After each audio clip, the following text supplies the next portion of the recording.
La palabra de Dios dice: Dios no puso bajo el dominio de los ángeles el mundo venidero del que estamos hablando, como alguien ha atestiguado en algún lugar. ¿Qué es el hombre para que en él pienses? ¿Qué es el ser humano para que lo tomes en cuenta? Lo hiciste un poco menor que los ángeles y lo coronaste de gloria y de honra. Todo lo sometiste a su dominio. Sí, Dios puso bajo él todas las cosas. Entonces, no hay nada que no le esté sujeto. Ahora bien, es cierto que todavía no vemos todo lo que le está sujeto. Sin embargo, vemos a Jesús, que fue hecho un poco inferior a los ángeles, coronado de gloria y honra por haber padecido la muerte. Así, por la gracia de Dios, la muerte que Él sufrió resulta en beneficio de todos.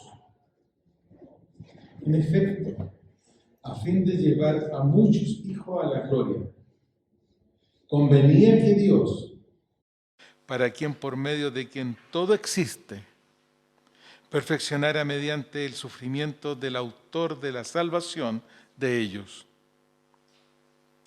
Tanto el que santifica como los que son santificados tienen un mismo origen, por lo cual Jesús no se avergüenza de llamarlos hermanos. Cuando dice: proclamaré tu nombre a mis hermanos, en medio de la congregación te alabaré. En otra parte dice: yo confiaré en él. Y añade: aquí me tienen con los hijos que Dios me ha dado. Por tanto, ya que ellos son de carne y hueso, él también compartió esa naturaleza humana para anular, mediante la muerte, al que tiene el dominio de la muerte, es decir, el diablo, y librar a todos los que por temor a la muerte estaban sometidos a esclavitud durante toda la vida. Pues, ciertamente, no vino en auxilio de los ángeles, sino de los descendientes de Abraham. Por eso era preciso que en todo se asemejara a sus hermanos, para ser un sumo sacerdote fiel y misericordioso al servicio de Dios, a fin de expiar los pecados del pueblo. Por haber sufrido él mismo la tentación, puede socorrer a los que son tentados. Hermanos, esta es palabra de Dios. Gracias, Señor.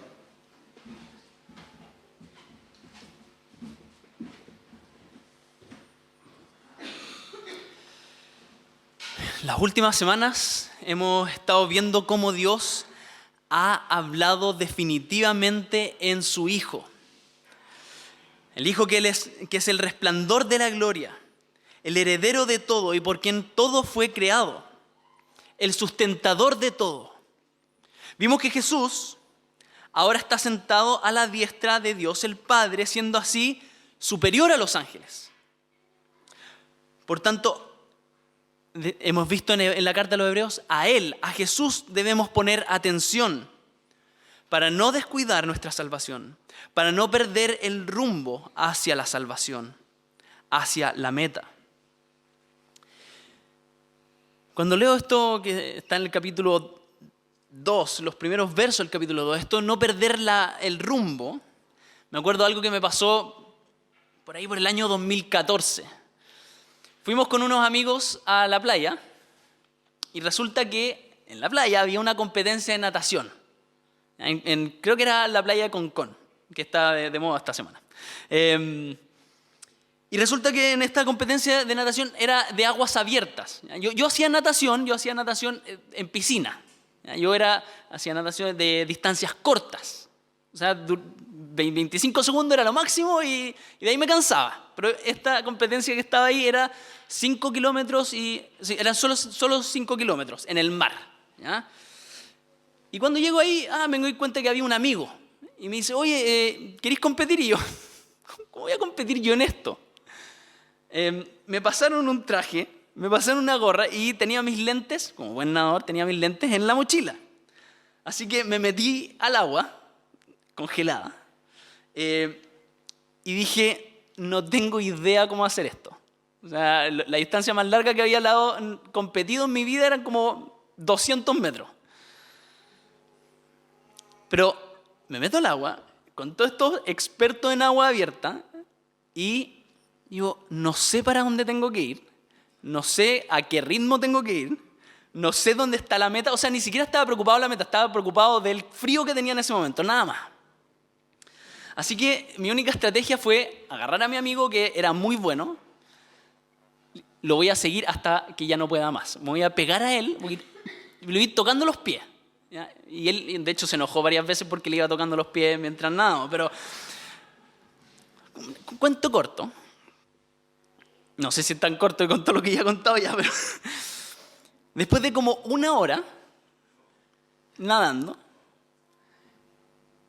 yo iba feliz en todo caso. Rica el agua salada. Después de como 1 hora y un poco más, me paran los guardacostas y me dicen, ¿para dónde vas? Y digo, pues que para allá. Me dice, no. No es la playa de allá, es la de allá. Entonces yo estaba nadando paralelo a la costa, yendo hacia la playa más lejana, pero la meta estaba allá. Y me dice, oye niño, es para allá. Y claro, la meta estaba mucho más cerca de lo que yo pensaba. Así que me di la vuelta y con todo nadé hasta la orilla. Sorprendentemente, y con error y todo, me fue bastante bien en esa competencia. No les voy a decir el lugar para que no me crezca esto del orgullo. No fue primero, lamentablemente. Yo creo que... ¿y saben quién estaba en la meta? La Maca. Así que yo creo que con esa hazaña la conquisté. Pero ella dice lo contrario.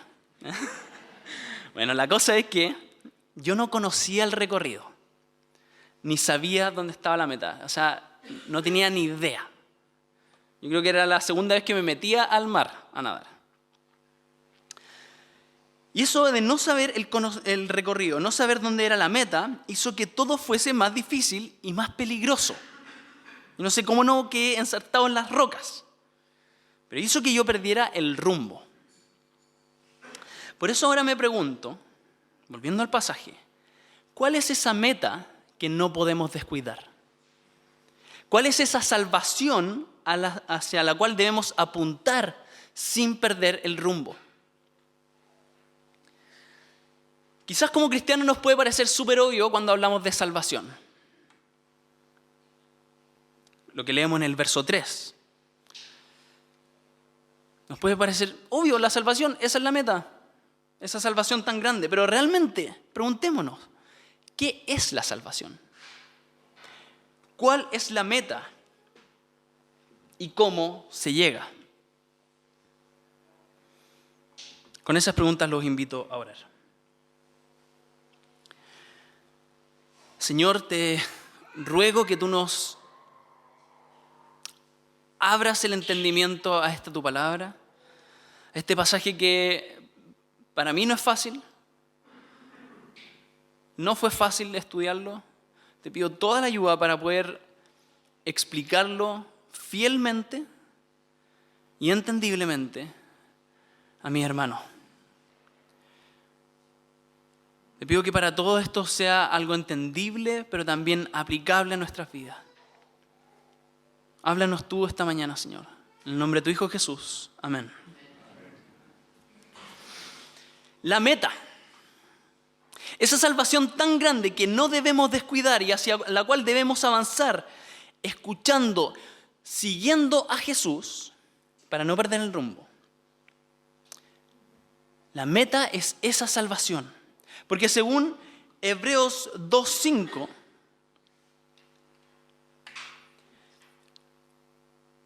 ese lugar y esa realidad futura no dependen de los ángeles, ni es para los ángeles.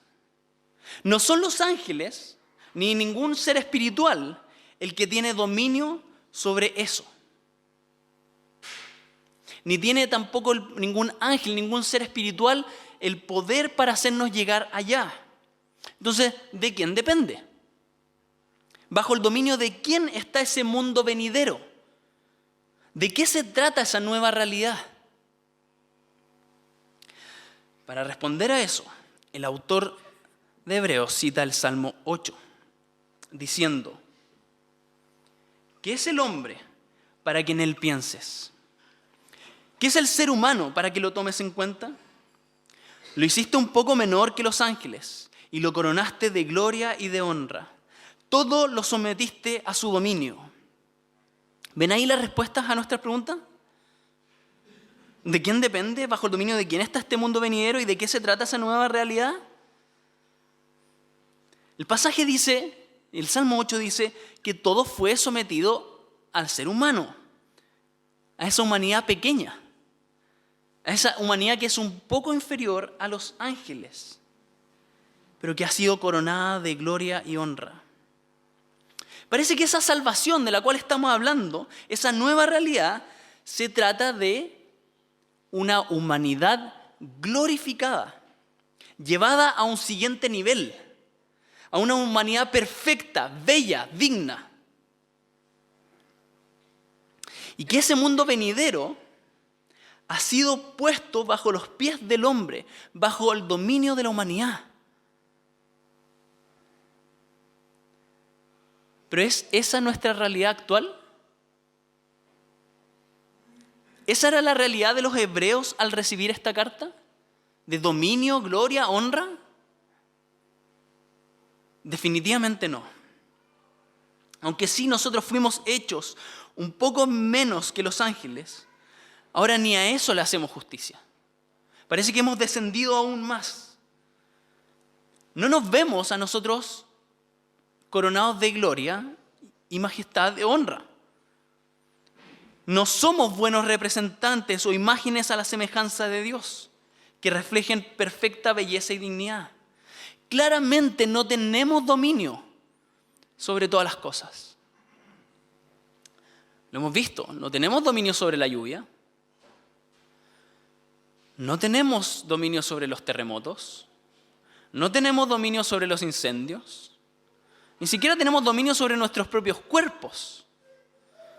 Tenemos hambre, calor, frío, dolor, sufrimos, nos enfermamos, morimos.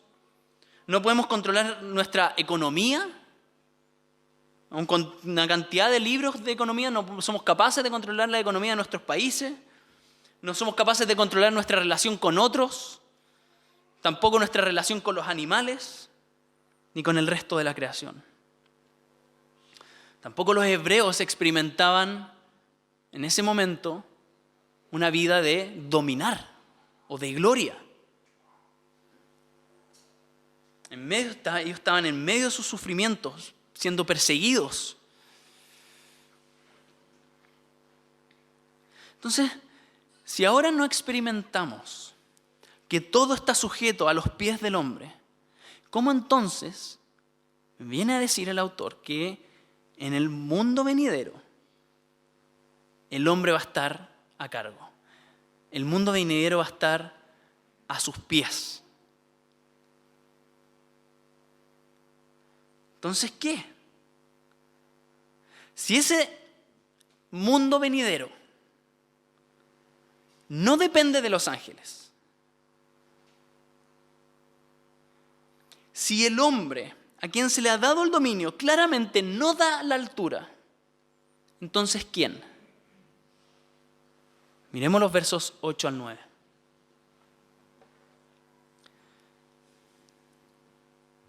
Si Dios puso bajo él todas las cosas, bajo el hombre, todas las cosas, entonces no hay nada que no le esté sujeto.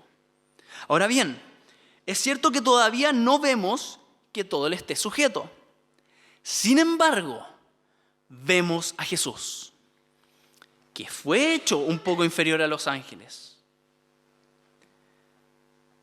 y coronado de gloria y honra por haber padecido la muerte. Por haber padecido la muerte fue coronado de gloria y honra. Jesús sí es el hombre que logra esto. Jesús sí es el verdadero ser humano, el perfecto hombre, que en su encarnación fue hecho un poco menor que los ángeles, como nosotros. Pero fue coronado de gloria y honra por su muerte. Él sí ha llegado a esa perfecta humanidad que nos espera. Él sí ha llegado a la meta, a esa humanidad llena de belleza, de dignidad, de poder, de autoridad. A Él sí se le ha dado autoridad, todo ha sido sometido a su dominio, todo ha sido sujetado bajo sus pies, de Él depende y bajo Él está ese mundo venidero. Él alcanza lo que para nosotros es la salvación, esa humanidad perfecta y ese lugar perfecto, ese mundo venidero del que estamos hablando. Entonces, hemos venido viendo que el autor nos está advirtiendo y exhortando a que no debemos descuidar esta salvación, que no debemos perder el rumbo hacia esa meta. Así que para eso, primero debemos conocer cuál es la meta. No como yo cuando nadaba en el mar. Tenemos que saber dónde está la meta, cuál es esa meta. Y lo que vemos aquí es que la meta a la que Jesús ya llegó es una humanidad coronada de gloria y honra. Una humanidad restaurada, perfeccionada, elevada. Una humanidad con autoridad para ejercer dominio sobre todas las cosas. Una humanidad que está a cargo del lugar perfecto de Dios. Una humanidad que está bajo el dominio de Dios, pero que está pudiendo gobernar en el lugar de Dios, como Él siempre lo planeó. Entonces, si conocemos esa meta, entonces sabremos hacia dónde apuntar, hacia dónde nadar.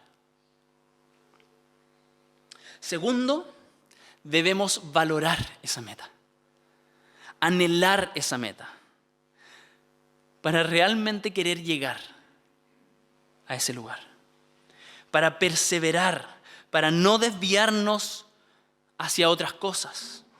Debemos apreciar y atesorar esa realidad futura de gloria, honor y dominio para la humanidad. De manera que, si eso brilla mucho, los pequeños brillos de este mundo van a carecer de valor y no nos van a distraer. Tu trabajo, tu auto, tu casa, tu profesión, tu familia, cosas buenas, pero que no son tan buenas como lo que nos espera. Entonces, si nosotros valoramos lo que nos espera, lo demás va a tener su correcto lugar. Y no nos van a desviar las cosas de este mundo. Tercero, debemos entender que por nuestra cuenta no podemos experimentar esa realidad. Por nuestra cuenta no vamos a poder experimentar esa hermosa realidad ahora, ni tampoco vamos a poder llegar a ella. No vamos a poder llegar a la meta. No vamos a poder llegar a esa meta a la cual Jesús ya llegó. Jesús, el precursor de nuestra salvación, el que ya nadó hasta la meta, el que ya corrió hasta la meta, el que va delante de nosotros, el mejor ser humano. Tenemos que entender que nosotros no podemos llegar allá solos, pero por medio de aquel que ya llegó a la meta, nosotros podremos llegar. Ahora, si Jesús llegó ya a la meta, a esa meta que también es para nosotros, la pregunta es, ¿cómo podemos llegar? ¿Cómo y por qué? Verso 9, miren su Biblia. ¿Cómo y por qué su muerte resulta en beneficio para todos? Y una pregunta para más adelante, ¿quiénes son esos todos? El verso 10 expande esta idea. diciendo: a fin de llevar a muchos hijos a la gloria, convenía que Dios, para quien y por medio de quien todo existe, perfeccionara mediante el sufrimiento al autor de la salvación de ellos. Para llevar a personas a la gloria de Dios, para llevar a personas a ser coronados de gloria y honra, como Jesús, era necesario que Dios perfeccionara a Jesús, que perfeccionara al autor de la salvación. ¿Cómo? Haciéndolo pasar por el sufrimiento. Déjenme detenerme en esto de perfeccionar por medio del sufrimiento. A mí me costó muchísimo, así que acompáñenme. Siempre decimos que Jesús es perfecto, ¿cierto? ¿Alguien me lo discute? Ya, espero que no me lo discutan. Ya. Jesús era y es perfecto. Entonces, ¿cómo puede ser perfeccionado? Como dice este pasaje. Quizás esta es una idea que no calza mucho en nuestra lógica limitada, de que algo perfecto pueda ser aún más perfecto. Quizás ¿hay algún matemático por acá? Quizás cuando hablamos de infinitud, algunos saben que cuando algo es infinito, hay más infinito allá. Entonces puedo pensar también que cuando algo es perfecto, puede ser más perfecto. Pero creo que esto de ser perfeccionado primero tiene relación con el hecho de que Jesús, el eterno Hijo de Dios, al ser hecho humano, tuviese que ser perfeccionado como hombre, tomando enteramente la naturaleza de hombre, enfrentando todo lo que enfrenta un hombre. Y cuando hablo de hombre me refiero a hombre, mujer, humanidad, ¿cierto? Él es perfeccionado para que Él viva, o a través del vivir, todo lo que el hombre vive, para así ser un perfecto representante de los hombres, ser un perfecto y un verdadero sacerdote, alguien que nos represente ante Dios, realmente 100% humano. Segundo, creo que también tiene que ver con el hecho de demostrar y probar su perfección como ser humano. Si vamos a Génesis 1, encontramos al ser humano creado perfectamente. Pero aún así, al ser puesto a prueba, con el fin, Dios pone a prueba a Adán para que saliera victorioso, para que demostrara y probara su amor y su obediencia a Dios. Pero vemos que Adán, aún siendo perfecto, salió reprobado y cayó de su perfección. En cambio, cuando vemos a Jesús, vemos a ese nuevo Adán siendo puesto a prueba de la misma forma que cualquier otro ser humano, pero resultando aprobado. Entonces así, Jesús en la práctica y en las cosas que nosotros enfrentamos, resulta ser el humano perfecto. Tercero, creo que no solo se trata de demostrar su perfección, sino que también en la sabiduría de Dios, Él se ha llevado a esta mayor perfección, a la gloria y honra por medio del sufrimiento, a una humanidad glorificada, elevada por sobre los ángeles. Ahora sí lo voy a cambiar. No, vamos atrás. Sí, dejémosla ahí por ahora. Entonces Jesús, por medio del sufrimiento, va a alcanzar esta humanidad perfecta, glorificada, 2.0. ¿Por qué? Sabiduría de Dios.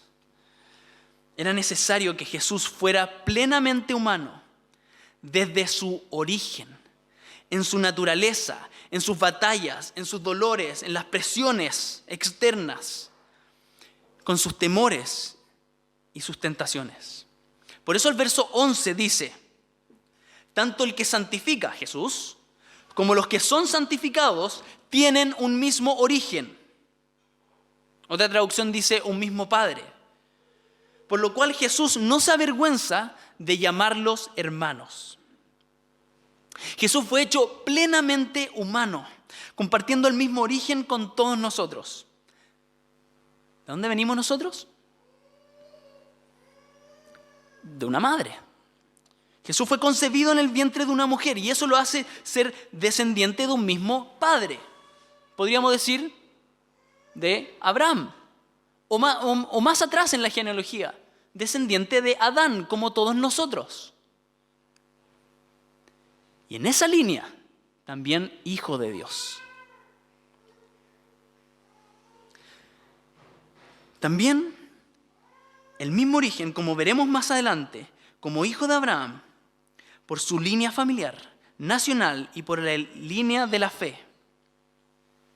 Comparte ese origen con los hebreos y con los hijos de Abraham, los hijos de la fe de Abraham.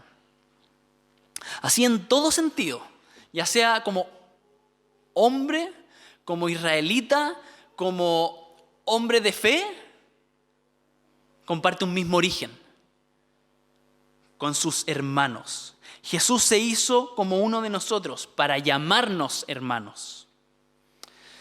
Así también fue hecho plenamente humano en su naturaleza, comportándose como nosotros, con todo lo que significa ser personas de carne y hueso, con todas sus limitaciones. O sea, el Dios eterno se limita a ser como uno de nosotros y a vivir en un entorno con las consecuencias del pecado de Adán, en un entorno de sufrimiento. Entonces Él es plenamente humano en su cansancio, en su dolor. Quizás la Biblia no lo registra, pero quizás se enfermó, no lo sé.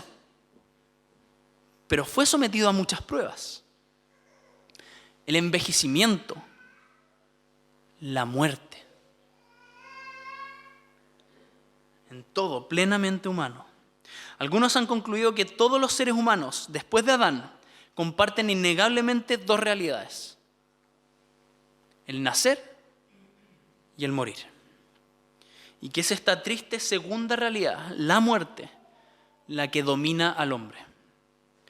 Miren los versos 14 y 15.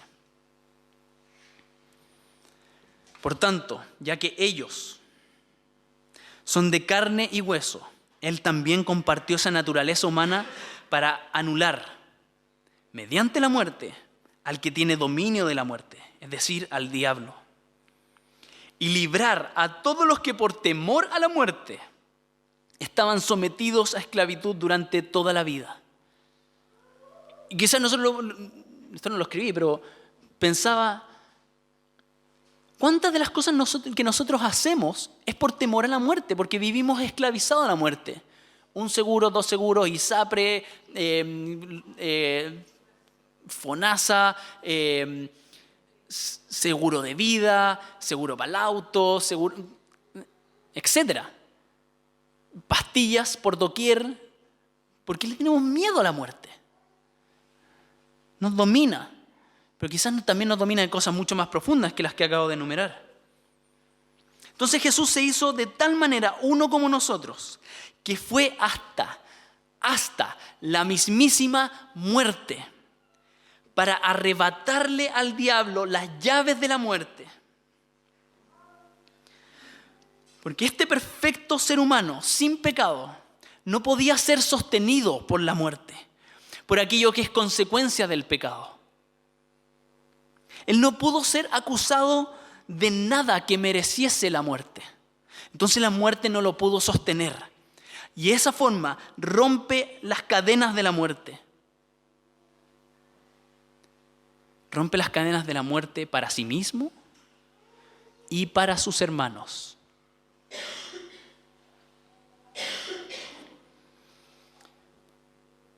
¿A quién liberó? En los versos 14 y 15. ¿Quiénes son esos de los que no se avergüenza de llamar hermanos de los versos 11 y 12? O el verso 11, ¿a quiénes vino a santificar? ¿Quiénes son esos muchos hijos que Él llevaría a la gloria en el verso 10? ¿Quiénes son esos todos del verso 9 que resultan beneficiados de su muerte?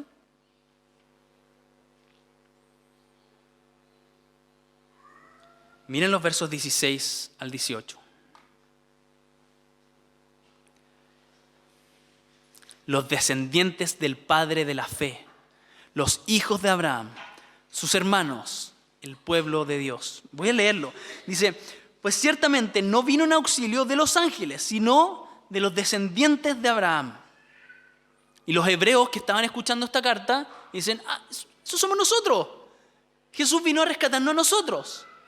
Pero yo, así como predicador, les digo que no es solamente los hebreos, sino aquellos que son hijos de Abraham por medio de la fe, el Padre de la fe. Y continúa diciendo, por eso era preciso que en todo se asemejara a sus hermanos, para ser un sumo sacerdote fiel y misericordioso al servicio de Dios, a fin de expiar o propiciar los pecados del pueblo. Por haber sufrido él mismo la tentación, puede socorrer a los que son tentados. El que era superior a los ángeles fue hecho hombre y se hizo inferior a los ángeles para rescatar no a los ángeles, sino a los hombres. Como dice el verso 16.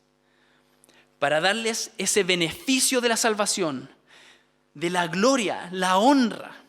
¿A quiénes? A los hijos de la fe. Porque Él fue perfeccionado, haciéndose semejante a nosotros en todo, para ser nuestro sacerdote, nuestro perfecto representante ante Dios, para ofrecer sacrificio que cargara con la culpa de nuestro pecado y ofrecer ese sacrificio ante Dios. Y así nos fuese regalada la salvación. Entonces, para nosotros, los que no podemos llegar a la meta por nuestra cuenta, para los que nos sentimos solos, abandonados, incomprendidos, para los que tememos a la muerte, para los que hemos pecado, para los que somos tentados,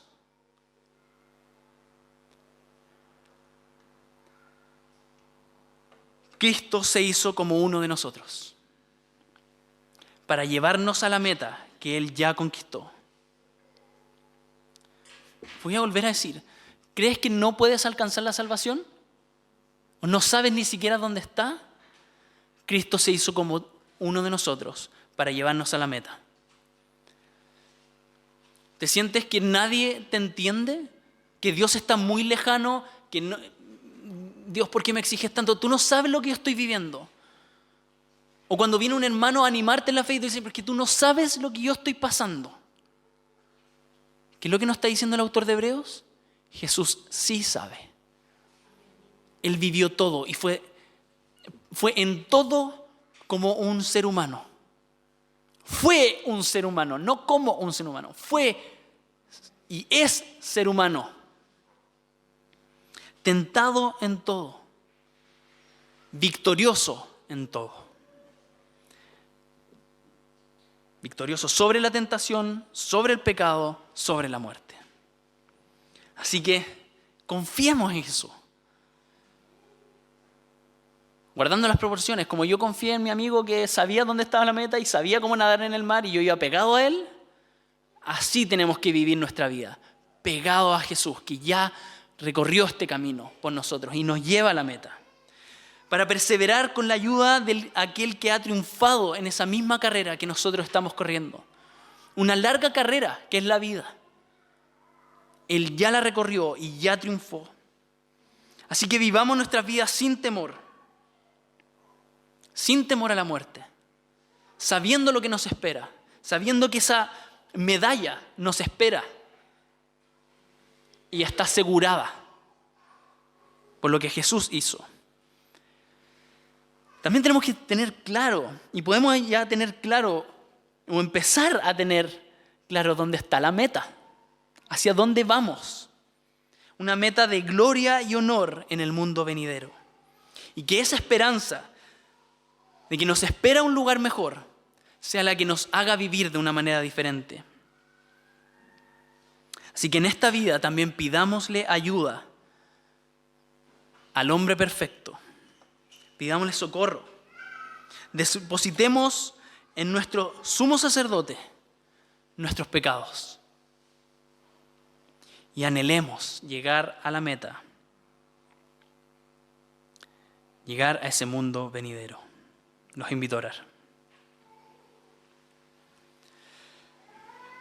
Señor, gracias. Gracias te damos por mostrarnos cuál es la meta, recordarnos cuál es la meta. Pero sobre todo, Señor, te damos gracias por la vida de Jesús, la perfecta vida de Jesús como hombre.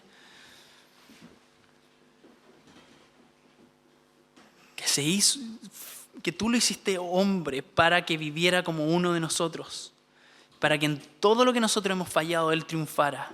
Te damos las gracias por Jesús, porque de esa forma nosotros podemos alcanzar esa salvación que Él ya ha asegurado para nosotros. Ayúdanos a vivir con esa realidad futura en nuestras mentes, en nuestros corazones, en el diario vivir, estar mirando hacia adelante sin perder el rumbo, para que podamos vivir de una manera diferente y perseverar en esta difícil carrera.